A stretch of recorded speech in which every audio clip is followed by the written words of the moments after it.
bitta bossak, planshetlar chiqib keladi. Ajoyib.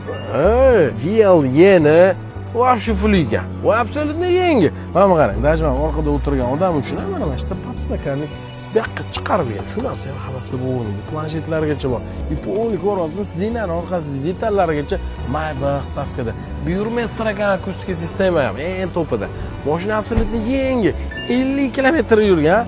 Rullarigacha ko'ryapsiz, anatomический. Podstakanlik istadi sovutadi даже. Va orta head-up display, pnevmo podveskalargacha bor. Yurmagan yangi mashina. Garantiyasi bilan turibdi. Shunchaki o'zlari uchun olganlar, qimmat joyda shu burun plonka qildirganlar, bo'ldi. Shu bilan sotoradigan bo'lib qoptilar pul kerak bo'lib, sizlar yangi mashina olsangiz, nardan burun plonka qilib qo'ying. Mana shunaqa mashinangiz yangidek bo'lib turadi. Yillab sarapina bo'lmang. Chang bo'lishi, kir bo'lishi ham ancha uzayadi burun plonkadan keyin.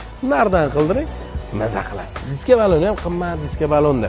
Buni prostoy diska baloni ham bor-da, bilasiz-ku. Hozir shuni yangisini olaman desangiz, 150 ming bilan 155 ming orasida olasiz ofitsiallikda. Bu ham ofitsiallikda olingan, garantiyasi bilan turgan yangi mashina yaqinda olganlar.